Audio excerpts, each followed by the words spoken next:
Fatiha.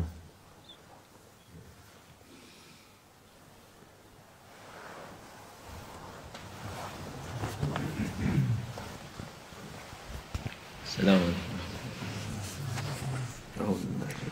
بسم الله الرحمن الرحيم والصلاة والسلام على رسولنا محمد سيد الأولين والآخرين مدد يا رسول الله مدد يا سادة أصحاب رسول الله مشايخ الدستور ولا شاء الله فازدان سيد محمد ناظر الحقاني مدد طريقتنا الصحبة والخير في الجميع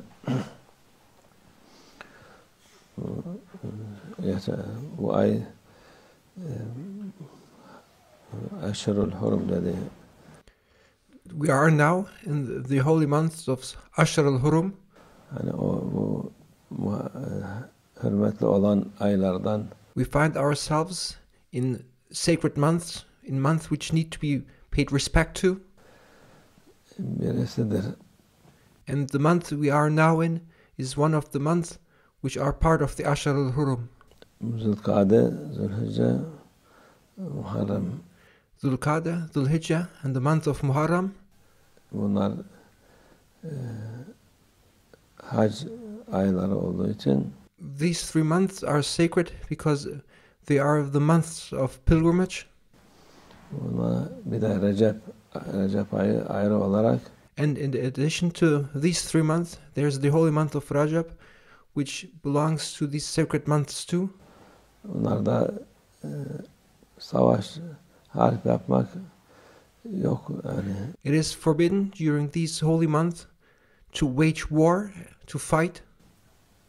Ama size saldıran olursa tabii ona karşılık verebilir diyor. If you are being attacked, you of course still have the right to defend yourself. Bu zahiri olarak, manevi olarak da This is something that needs to be observed from an outward perspective during these holy months, but these months also have a spiritual significance. Bunların kıymetleri, yapılan şeyler içinde olan günler çok büyük fayda, sevabı olan. We must know that there are great blessings and great rewards to be gained in the worship we perform and in the respect we pay during these holy months from a spiritual perspective. Günlerdir, onlara hürmet eden eşharum.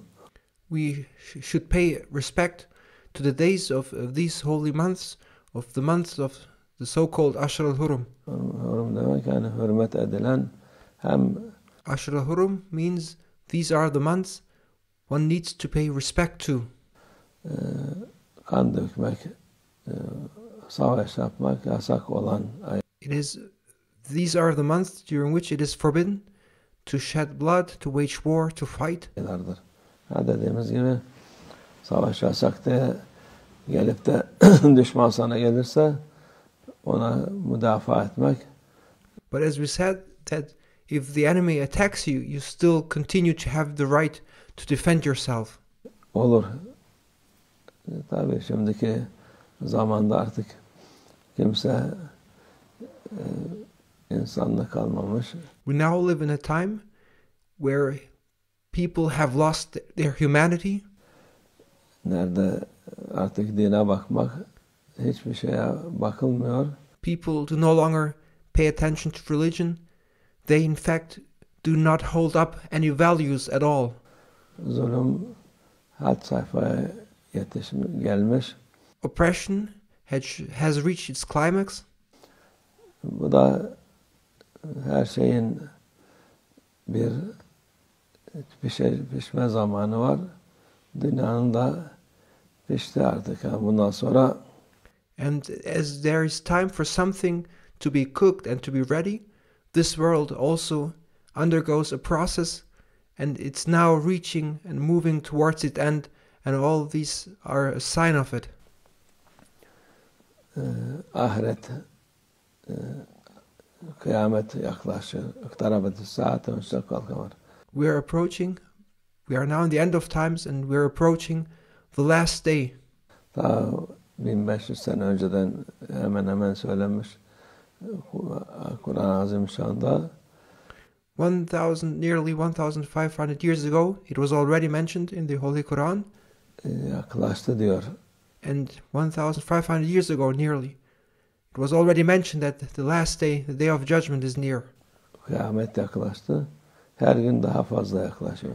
The day of judgment was near 1,500 years ago, and now it's even closer. Onun için bu mübarek günleri faydalanmak lazım. Therefore, we must make use and make the best out of these sacred days. Bu mübarek aylarda daha fazla her türlü iyilik, ibadet. We need to benefit from these sacred days as much as we can, and we must dedicate ourselves to worship, to acts through which we gain the rewards of Allah Almighty. Allah'a taat, günahlardan kaçınmak. We need to obey Allah Almighty, perform our worship, and refrain ourselves from committing sins. İnsan için, Müslüman için büyük bir fayda olur. And there is great blessing in following this way for Muslims as well as humanity in general. Allah'a yaklaşmak insan olduğu için en büyük fayda odur. To get closer and closer to Allah Almighty is the greatest benefit for a human being. En büyük zarar da Allah Azze ve Celle'den uzak olmak. And the greatest loss on the other side is to get further away from Allah Almighty. Allah muhafaza etsin. May Allah Almighty protect us.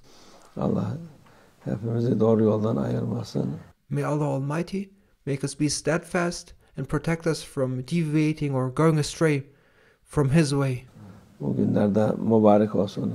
And may these days now we find ourselves in the ahead of us be blessed for us, Müslümanlara, insanlara for all Muslims and for all of humanity, hürmet edenler inşallah. and for all those who pay respect to these sacred times.